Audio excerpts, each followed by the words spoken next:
My name is Rich Overton. I'm operations support for today's Include NYC webinar. I want to welcome everyone to today's Include NYC Online Tips on Toilet Training Your Toddler. A little bit about Include. Include NYC has been helping young people with disabilities, their families, and professionals who support them for more than 3 decades. We help New York City families make informed decisions about special education, navigate disability systems, and advocate for themselves. We offer workshops, a helpline, and resources, which we are adapting to respond to coronavirus-related school closures. You can find online workshops, parent support groups, and live streams on the Include NYC website calendar. Our Include NYC direct support helpline is 212-677-4660. You can also check us out at www.includenyc.org and subscribe to our emails or follow us on social media for updates. Just a few housekeeping tips. Whether you're an Include NYC veteran or you're joining us for the first time, we're very happy to have you here tonight, and we'll hope you participate. This platform is new for all of us, but the same rules apply as our in-person workshops. And we may also have more people in the room than usual. When you enter the room, your sound will be automatically off for today's webinar. You will find the raise hand button on the left-hand side of your screen. If you don't see that, please click the participant button at the bottom, and that should activate the list of participants and actions you can take. We encourage you to utilize our Q&A today at the final 20 minutes of our session, as well as our chat box, and we'll do our best to answer any questions. I want to welcome today's special guest host, Nadine Maher, Clinical Supervisor and Trainer of Home and Community-Based Services for New York Center for Infants and Toddlers and New York Center for Child Development. I'm going to hand it over to Nadine. Welcome, Nadine. Hi, everyone. Thank you so much. It's my pleasure to be here this evening, hopefully sharing some valuable tips for toilet training your young children.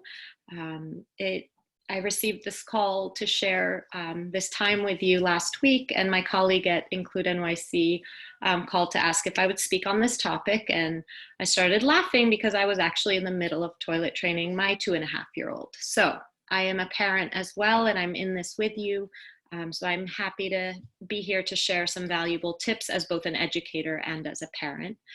I hope you are all staying healthy and safe. So we are going to cover some tips and tricks for the first 20 minutes, and then I'm happy to answer any questions. So please feel free to ask those questions on the Q&A. So the toilet training process, in my view, is really more about the caregivers than the child. Because as you know, young children are amazing and they can really learn anything. So it's really about us as the adults and making sure we feel prepared and we feel confident in this whole process. This is a time when many of us are at home a lot more than usual. So this might be a great time to jump into this new project. And I think of toilet training as a process. So it's not something that you just jump into 100% tomorrow morning. It's something that you will take in small steps.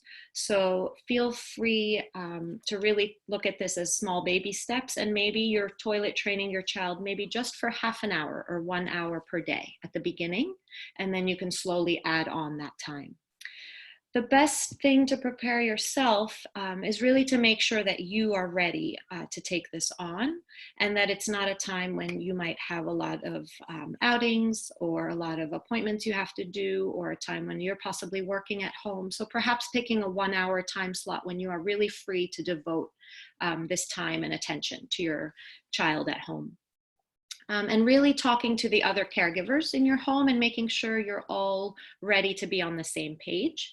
As we know, consistency is very important. So any plan you choose to follow, you want to make sure everyone in the home is really prepared and is following that same plan so that we can be very consistent for children.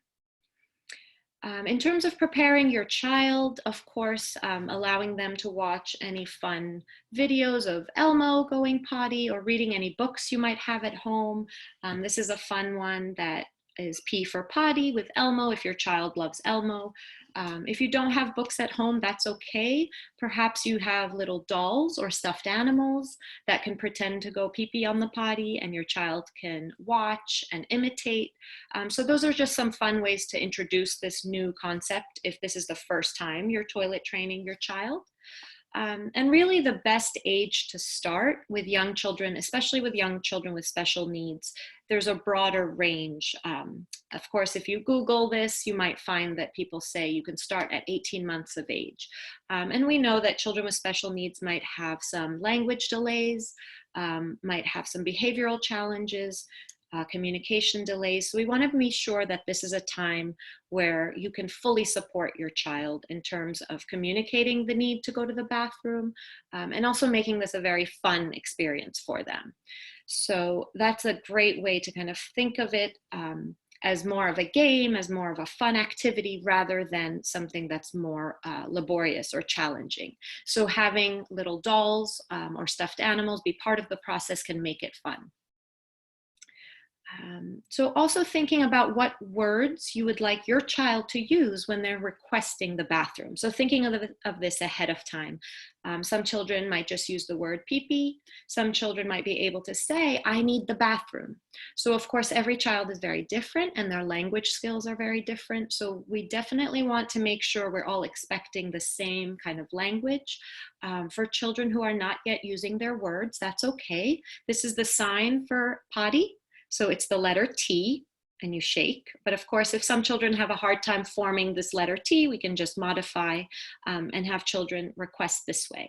So that's the sign for potty. You can definitely use visuals if you have a picture of potty or something on your phone that a child could point to request the potty. So just thinking of that ahead of time might be a nice tip. Also thinking about what to buy. If you don't already have underwear at home, that's okay, no big deal. You can definitely toilet train if your child is still wearing diapers or pull-ups, but I do recommend toilet training in underwear if that's available to you. In the handouts that I sent out to everybody, there are some websites and tricks for fun underwear to buy, and definitely ones that make the cleanup process a little easier on you. And definitely thinking about making sure your child feels very comfortable sitting on the toilet or on the potty that you choose. So some children are much smaller and might benefit from a potty that's on the floor. That's okay. But I definitely recommend going straight onto the bigger toilet if your child is able to sit comfortably. And the reason for that is so you don't have to then toilet train them on the bigger toilet after they've been trained on the potty. And of course, when you are leaving the home and taking your child to the bathroom in other places, they would be more familiar with the toilet. A step stool is a great something to have for your child to have their feet on. So again, they're sitting very comfortably. If a child is unbalanced or feeling like they're going to fall off when they're sitting on the toilet, their muscles actually might be tight and not allowing their bodies to eliminate. So it's really important that they sit comfortably, and so whatever comes out, we can celebrate, right? So also another big tip for toilet training children with special needs is to use a timer so that you can have more of a set schedule. The research does show that children with special needs benefit from a more systematic approach to toilet training. So not just having them in underwear and waiting to see what happens, but really having a schedule. And a good place to start might be 25 minutes where you set a timer and you have your child go to the bathroom to at least try to eliminate every 25 minutes. And oftentimes the timer is more for the adults, right? Rather than the child, so that we as the adults can remember to take the child on a more scheduled routine. We also want to think about reinforcement because this is, of course, very important. We all thrive off reinforcement. We all love treats. And as adults, of course, we love getting reinforced by bigger things like money. So if a child has a big success, we want to make sure to really celebrate that. And a lot of children do enjoy hugs and kisses and high fives and big celebrations when they make pee-pee on the potty. But other kids might need something extra so that they really understand that this new behavior of eliminating in the toilet is going to get them some big reward. So just thinking of things that you might not give your child otherwise, and so that those reinforcers stay very special for toilet training, such as M&Ms or chocolate chips, because they're already small and broken up. So you can just give one chocolate chip for your child to celebrate the potty. And it's important that that reinforcer is not given at any other time throughout the day, so it stays very special. So I'm going to go through just the steps to follow when toilet training, and these are outlined in the article that you received. Every single step is listed in that article. So basically, I do recommend having your child dress in underwear and a t-shirt, only because if there was an accident, then you can catch it right away. Children who are wearing, for example, navy blue sweatpants might have an accident on the floor and you wouldn't even notice for a while because they're wearing pants over. So just having your child in underwear only could be a good way to catch those accidents before they happen or before they make a big mess. So set the timer for a specific amount of time. A good place to start, like I said, is 25 minutes, and making sure your child is drinking plenty of fluids during this toilet training time. As I mentioned, you might just want to choose 1 hour of the day. A good time to start might be first thing when they wake up in the morning. So if you already have a routine with your child where you change their diaper in the morning, perhaps you use that time slot to try going to the bathroom so that you make it part of their morning routine. So they can wake up, get in their underwear, and try going pee-pee on the potty. And from that point on, you set the timer for that 25 minutes. While they're playing, you would encourage a lot of water, drinking of water. And of course, you're watching for any signs that they have to eliminate. When the timer goes off, it's really important to prompt your child to request the bathroom. And this is a step that I think is missed often. We want kids to learn how to request on their own rather than be dependent on adults to take them to the bathroom. So one example would be the timer goes off and you say, "Oh, it's time to go pee-pee." You say pee-pee, and you give the word that you would like your child to use to request, and they can repeat it back to you. It's okay if they don't. We're going to be doing this every 25 minutes, so there's a lot of opportunity to practice. But this repeated practice will help them learn that when I say this word pee-pee, it signals my adult or my parent to take me to the bathroom or to help me in the bathroom. And so that's a really important step, especially for children with limited language skills. So your child will sit on the toilet to try to eliminate. I recommend only about 15 seconds to make this very quick and easy.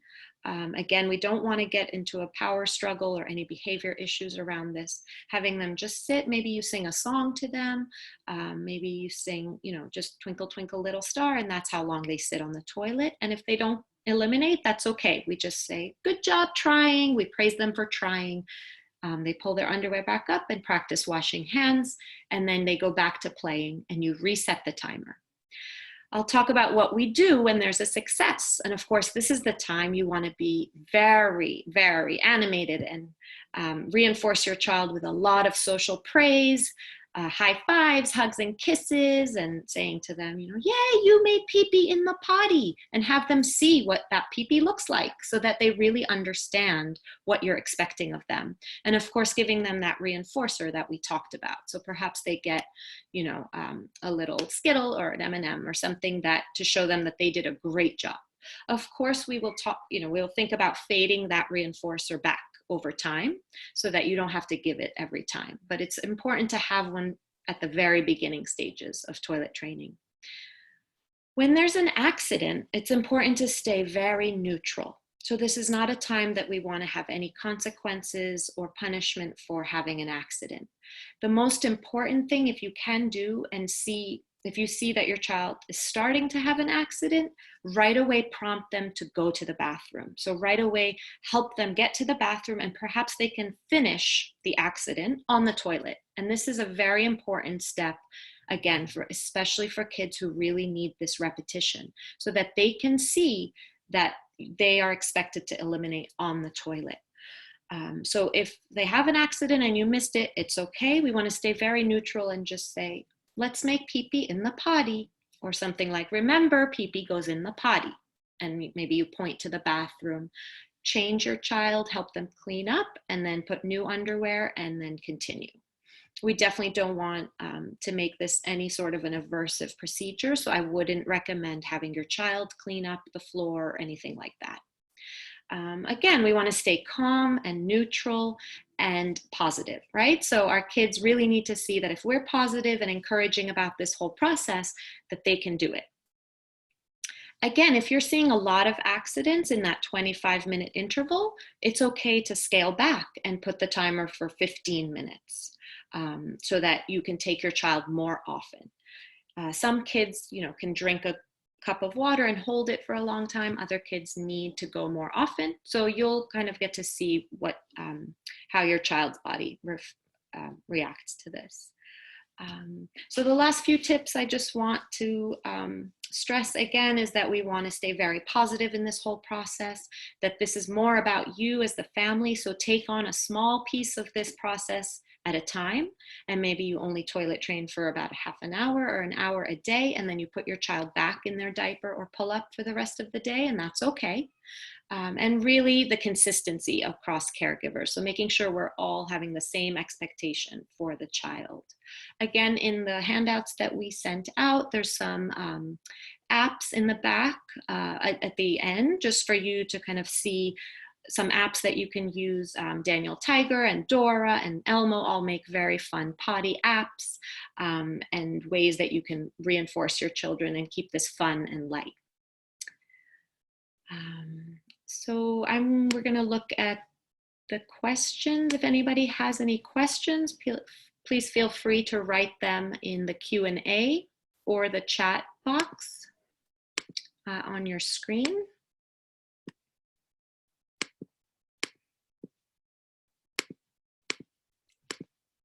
Okay.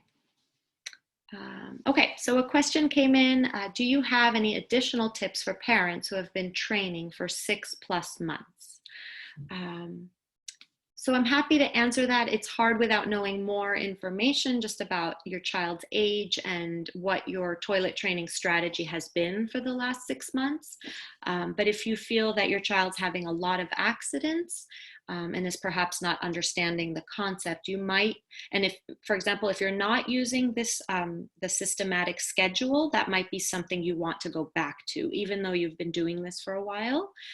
You might want to go back to that schedule, and perhaps for your child, it's not 20 minutes because it's not the beginning, but perhaps for your child, it's a 40-minute schedule because they have had some practice with this. So that way you can go back on a schedule and really see how often your child is actually having those accidents and try to catch them. The whole point of this systematic approach is for you to catch your child before the accident happens. Because as we know, the more we reinforce a behavior, the more it will happen. So a schedule will help you to get your child to be on a toilet before they eliminate so that there aren't as many accidents. Another question was, my daughter keeps taking off the pamper but refuses to use the potty. So I'm assuming she takes off the pamper as maybe a signal to you that she needs the bathroom or that her diaper is wet and she's uncomfortable. This is actually a really good sign. This shows that she has awareness and that she's feeling something uncomfortable and she wants that discomfort to go away. So this is a very good sign. And again, when there's refusal to go to the bathroom, that's definitely more of a behavioral issue rather than a toilet training issue. So thinking about a special reinforcer that you save only for toilet training. And some children might need a reinforcer just for going and sitting on the potty. So if your child, for example, loves YouTube videos or specific songs, you can reinforce them just for sitting. So you can have your daughter sit on the toilet, maybe count to 3 real quick, and then play, for example, the Baby Shark song on your phone. The point is that you're pairing the behavior with the reinforcer. And if she starts to see, wow, good things happen when I go to the bathroom or when I comply with this instruction, then she'll be more willing to do it.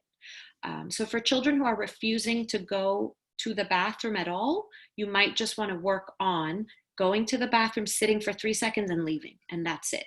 Just to show them that this is step one, and have them get used to doing that. And then you can take it further with the toilet training. Another question is how to let kids out of the nighttime using the diaper. I'm not sure I understand the question. I'll try to answer. I'm assuming your child still wears a diaper overnight. And so daytime training actually leads to nighttime training on its own. So what that means is once your child is basically holding it in until they go to the bathroom, and they're learning this concept of, I only eliminate when I'm in this place called the bathroom, and you start to see that they're holding it for longer and longer, like 45 minutes, they're holding it for an hour, they're starting to really understand the concept, you'll start to see that they will wake up dry over time. But it is completely okay to keep the night diapers and to keep diapers during nap times for a while before children understand how to control their bodies when they're sleeping. So I would work on daytime awake toilet training for a while before your child will start to pick up on how to control their bowels during naps and nighttime. Do you recommend to use a regular potty, white like a toilet, or a character one? That's a great question. So I would say use whatever your child is most willing to participate in. So if your child loves a certain character and you already have the toilet seat, go for it. Again, we want to make this process very fun and very exciting for them. So if they love their Elmo potty seat, let them use it. Go for it. There's always the next step, which would be once they're used to toilet training on that seat, then you can start to toilet train them directly on the big adult potty. But it's okay to go in steps and start with something they're more familiar with or they're more happy to use. And then once they get the hang of it and they're going more frequently and there's no more behavioral issues, you can start to say, oh, let's try going on the toilet today. And if they refuse, that's okay. Go back to the seat. There's no, it's not a big deal. On our chat, we have a few questions. So one is, hi, thanks so much. When do you know if your child is ready? My son is almost 2 and loves to talk about potty and look at the toilet, but doesn't want to sit on it. Okay, so your child's actually still very young. And I know there's a lot of pressure and you'll hear a lot of stories about how 18-month-olds and 2-year-olds are trained in 2 days.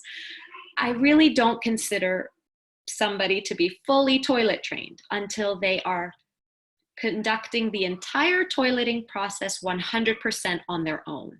So that includes requesting the bathroom, that includes going into the bathroom, pulling pants up and down, eliminating on the toilet, cleaning themselves, and hand washing. So as you see, toilet training might be a bigger project than most people think it is. And 2-year-olds might not be ready. Again, I don't know your child, and every child is very different, but it might be a little bit too soon. However, the fact that he or she loves to talk about the potty is a good sign. So definitely engage in those conversations, read books about it. If you're comfortable having your children watch you as the caregivers go to the bathroom and experience flushing and experience the hand washing so they understand what this whole bathroom is all about, that's okay. And you can definitely start to have your child explore wearing underwear, or maybe right before bath, if you know they have to go, or right when they wake up in the morning, have them sit and try to go. And those might be just some prerequisites before you actually start the toilet training process a little bit later on. And next question is, how can we tell that our child needs to pee? We can tell when he's about to poop, but we don't know what his signs are when he needs to pee. So this is a great question, and most people ask this. And when I ask, if I could ask you if your child is in diapers, it's definitely harder to tell. And of course, as you all know, diapers and pull-ups are more absorbent. So some children might urinate in their diaper and not really feel it. We definitely know some kids with special needs have more of an under-aroused sensory system, and they might not feel the wetness like they would maybe if underwear was on. So I definitely recommend the underwear so that kids can actually feel the wetness.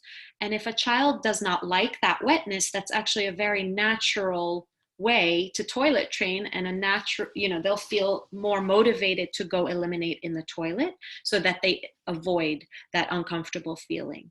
But a lot of kids will either stop and stare off when they're urinating, or they'll touch, their underwear or touch their diaper or hold themselves. Some kids cross their legs and try to hold.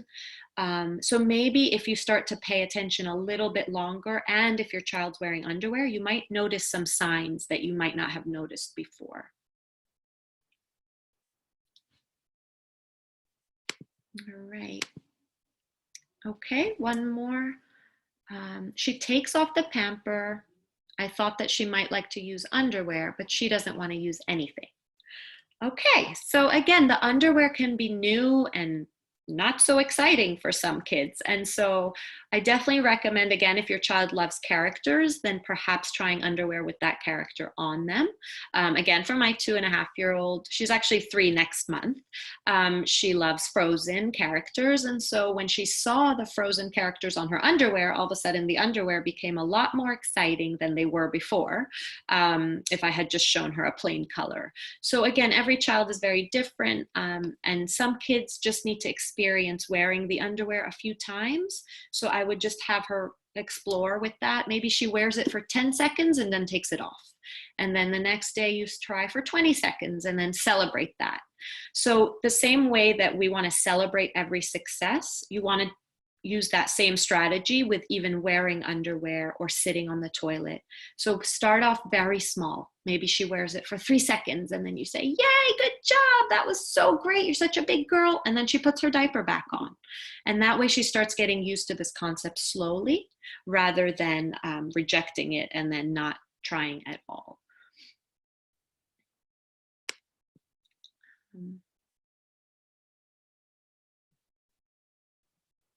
Okay, any other questions?